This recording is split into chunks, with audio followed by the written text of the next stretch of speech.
कुछ आता है तो किसी ने कहा कि नहीं, चंदन शीतल नहीं है, लेकिन सबसे शीतल नीम के पेड़ की छाया है, या फिर अथवा बरगद के पेड़ की यानी कि बड़ के पेड़ की छाया सबसे शीतल होती है।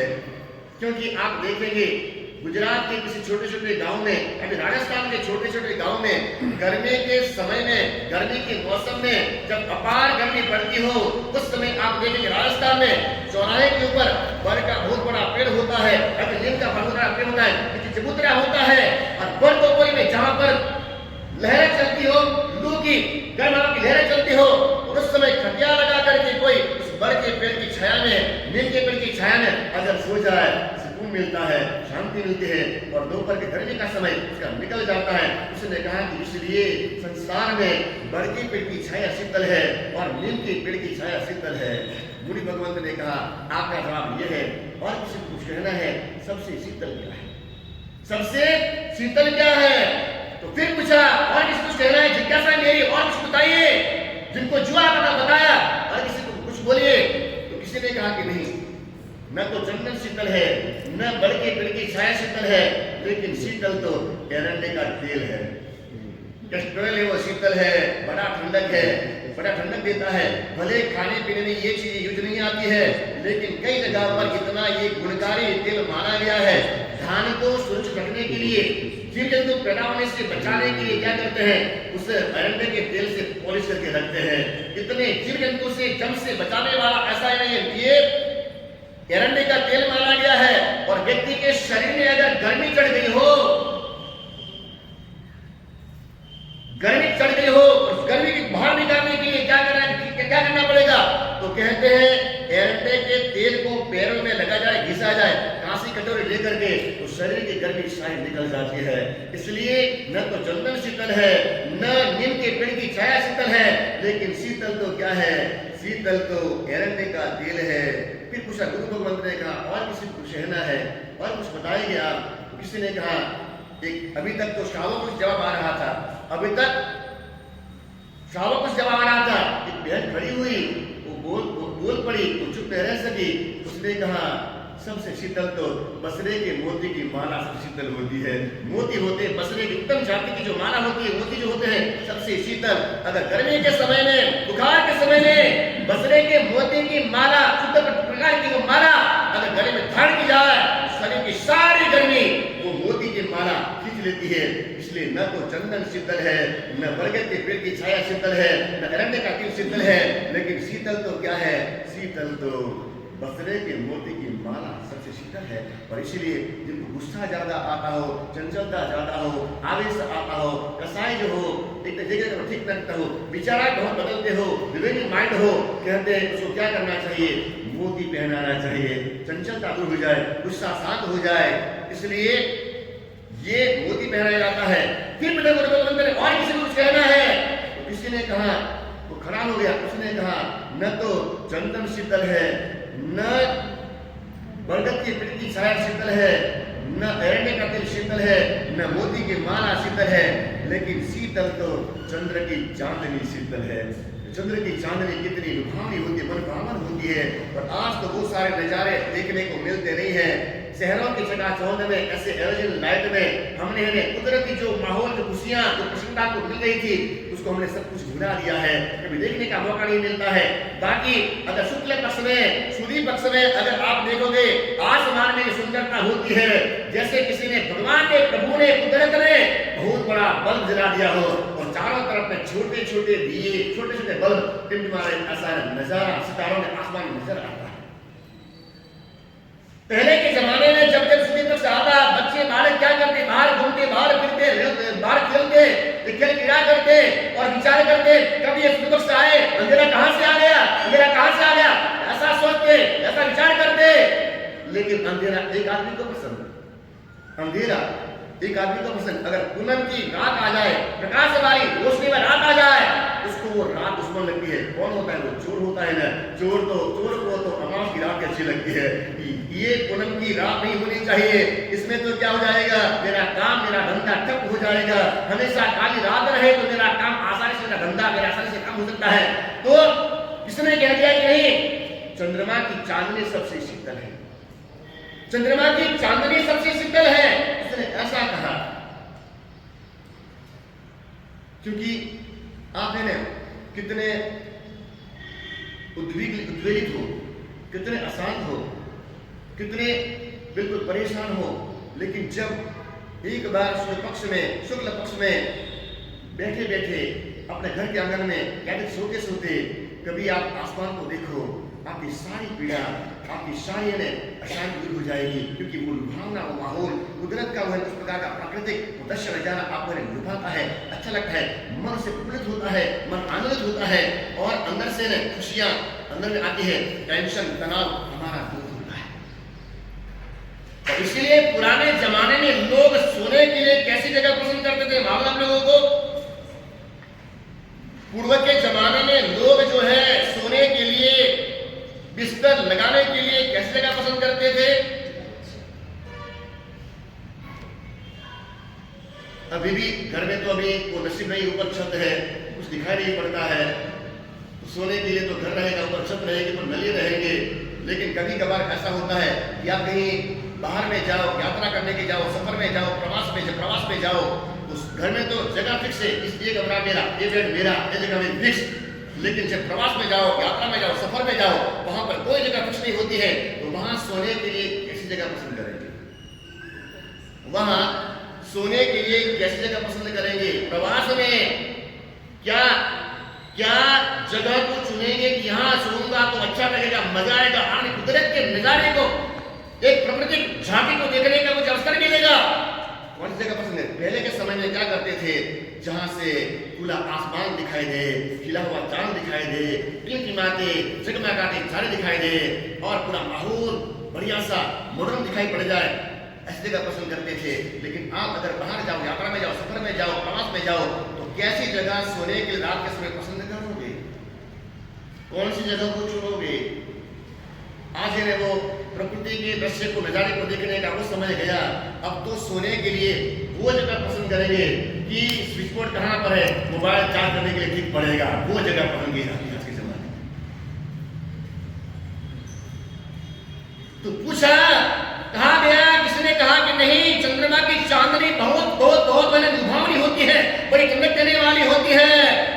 सभी के अलग अलग जवाब थे, सभी के अलग अलग सोच थे, सभी के अलग अलग उत्तर थे।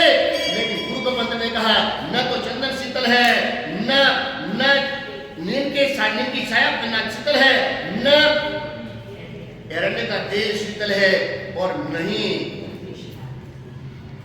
चंद्रमा की चांदनी शीतल है। लेकिन शीतल क्या है? चंदन मध्य शीतल साधु समागम। चंद्र और चंदन के बीच बीच में सब शीतल क्या है? तो कहते हैं साधु समागम सबसे शीतल माना गया है। साधु समागम सबसे शीतल माना गया है। इसलिए कहा ना, प्रकृति की शोभा वसंत से है, काव्यकृति की शोभा किससे है? क्योंकि सुंदर छंद से है, और चातुर्मास की शोभा किससे है? क्योंकि साधु समागम से है, ये शीतल मानी गई है। इसलिए साधुओं के समागम का आपको सौभाग्य मिलेगा, आपको अवसर मिलेगा। जहाँ सत्संग है वहाँ सब कुछ आता है, जहाँ सत्संग है वहाँ अच्छाइयाँ आती है, जहाँ सत्संग है वहाँ धर्म आता है, जहाँ सत्संग है वहाँ दान आता है, जहाँ सत्संग है वहाँ तप आता है, जहाँ सत्संग है वहाँ पर भाव आते हैं, जहाँ सत्संग है वहाँ समाचार आता है, जहाँ सत्संग है वहाँ जप आता है, जहाँ सत्संग है वहाँ प्रार्थना आती है, जहाँ सत्संग है वहाँ सारी दुनिया की अच्छाइयाँ, आध्यात्मिक विकास करने वाली सारे गुण, सारी बातें वहाँ पर आ जाती है। जहाँ सत्संग आया, सत्संग से उस आत्मा का विकास हमेशा होगा ही। सत्संग का बड़ा प्रभाव माना गया है, सत्संग का बड़ा प्रभाव माना गया है। अर्जुन का सत्संग कृष्ण से था, अर्जुन का सत्संग कृष्ण से था, और दुर्योधन का सत्संग शकुनि से था। सत्संग का कितना फर्क पड़ा। कौन साथ में है, सामने कौन है, इसके साथ में इससे जुड़ा हुआ है, इससे फर्क पड़ता है। अर्जुन के जीवन में कृष्ण की छाया आई, उसने सफलता पाई, और दुर्योधन की जिंदगी में सुकुनी जो मामा जो थे उनकी छाया का सानिध्य मिला, बदलाने मिली, वहां पर निष्फलता मिली। इसलिए कहते भले हम थोड़े हो, कमजोर हो, कैसे भी हो, लेकिन पांडवों के साथ में, कौरव पांडवों के साथ में कौन थे? पांडव पास थे, लेकिन सामने कौन थे? कृष्ण थे। थोड़े होने के बावजूद भी क्या, क्योंकि वहां पर विजय सत्संग की जिंदगी में महिमा मानी गई है। इसलिए जीवन में हमेशा सत्संग चाहिए, जीवन में हमेशा सत्संग चाहिए। संतों के पास, सज्जनों के पास, मुनियों के पास, श्रवणों के पास में कोई भी व्यक्ति आए हमेशा पावन होकर जाएगा। धोबी जो होता है, धोबी के पास में तरह तरह के कपड़े धुलने के लिए आते हैं। जो कम गंदे हैं वो कपड़े भी आते हैं, जो थोड़े ज्यादा गंदे हैं वो भी आते हैं, और ज्यादा गंदे हैं वो कपड़े भी आते हैं। लेकिन धोबी क्या करता है, सारे कपड़ों को बराबर धो लेता है। ऐसा नहीं होता है कि थोड़े कम गंदे हैं, कम ऐसा नहीं होता। सारे कपड़ों को बराबर धो लेता है, सारे मैल को दूर कर लेता है। बस संत के पास में, सज्जन के पास में, साधु के पास में पापी आएगा, थोड़ा पापी आएगा, ज्यादा पापी आएगा, लेकिन जब भी आएगा संत है ने सभी का बराबर समाधान कर सत्संग के द्वारा उसको पावन करके भेजेंगे, उसको निर्मल करके भेजेंगे। इसलिए जब भी साधुओं के पास में आओ तो आपको कोई ना कोई अच्छी बात सुनने को मिलेगी, बढ़िया आप बात सुनने की मिलेगी। इससे आप पावन बनो, इससे आपका बुराई जाए, इससे आप दोष जाए, इससे आपके दुर्गुण जाए, इससे आपके व्यसन जाए, जिससे आपके पाप जाए, जिससे आपका अधर्म जाए। ये सारी बातें कहाँ से मिलेगी आपको? सत्संग से आपको नसीब होगी। नसीब वालों को ये सत्संग नसीब होता है। सत्संग के लिए हमने बड़े बड़े धनवान भटकते देखे, सत्संग के लिए हमने बड़े बड़े धनवान भटकते देखे हैं। राजा रंग फकीर क्या, बड़े बड़े सुल्तान भटकते देखे हैं। रहमो करम की दुआओं से सत्संग नसीब होता है। नसीब वालों को सत्संग के लिए हमने बड़े बड़े धनवान करते देखे हैं, जिनकी जिंदगी में सत्संग आया।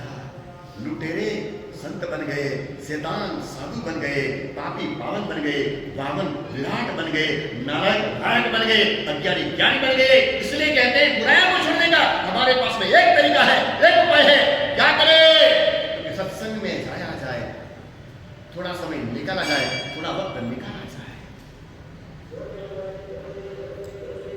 इसलिए जब भी साधुओं के पास में जाओ, जब भी साधुओं के पास में जाओ तो गहरी गहरी बातें नहीं करनी, ऐसी वैसी बातें नहीं करनी, इधर उधर की बातें नहीं करनी, दुनियादारी की बातें नहीं करनी, मोह ममता की बातें नहीं करनी, विषय कसाई की बातें नहीं करनी। कि हमेशा हमेशा जिससे आपका उत्थान हो सके, जिससे आपका उद्धार हो सके, जिससे पाप घट सके, जिससे अच्छे जीवन में आ सके, वैसी बातें हमेशा संतों के पास जाकर के जानी चाहिए।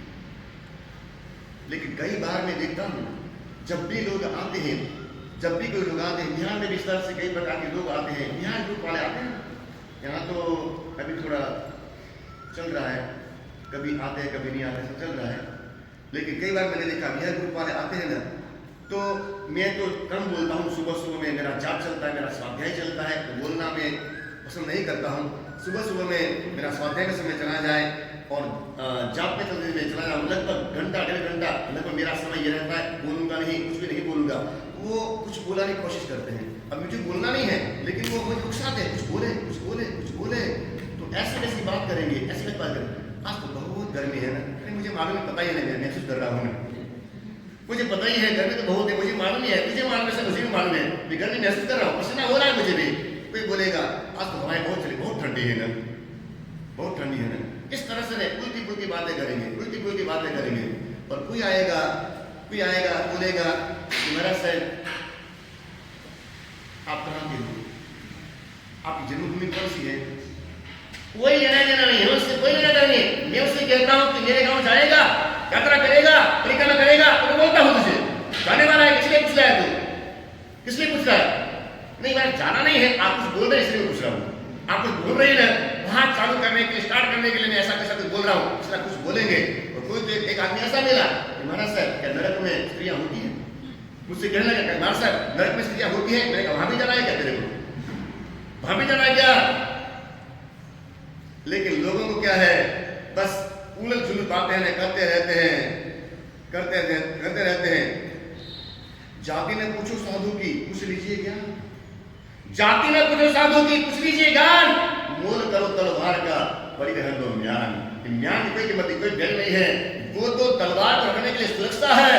जाति कौन, साधु कौन जाति का है, कहाँ कौन सी जन्मभूमि है, गुजराती मारवाड़ी है, तो छोड़िए। लेकिन साधु के पास में क्या आदर है, क्या ज्ञान है, क्या तत्व है, क्या अच्छाई है, उससे ग्रहण करने की कोशिश कीजिए, उसको मिलाने की कोशिश कीजिए।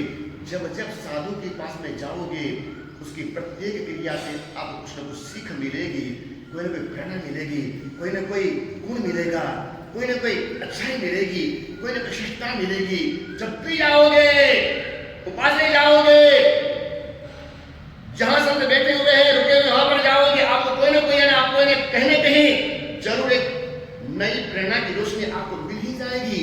क्योंकि संतों की, सज्जनों की, साधुओं की संगति ऐसी मानी गई है, जब मानी गई है, कहा गया है साधु की प्रत्येक क्रिया, साधु की एक एक चेष्टा अद्भुत है, निराली है, बेजोड़ है, अनूठी है।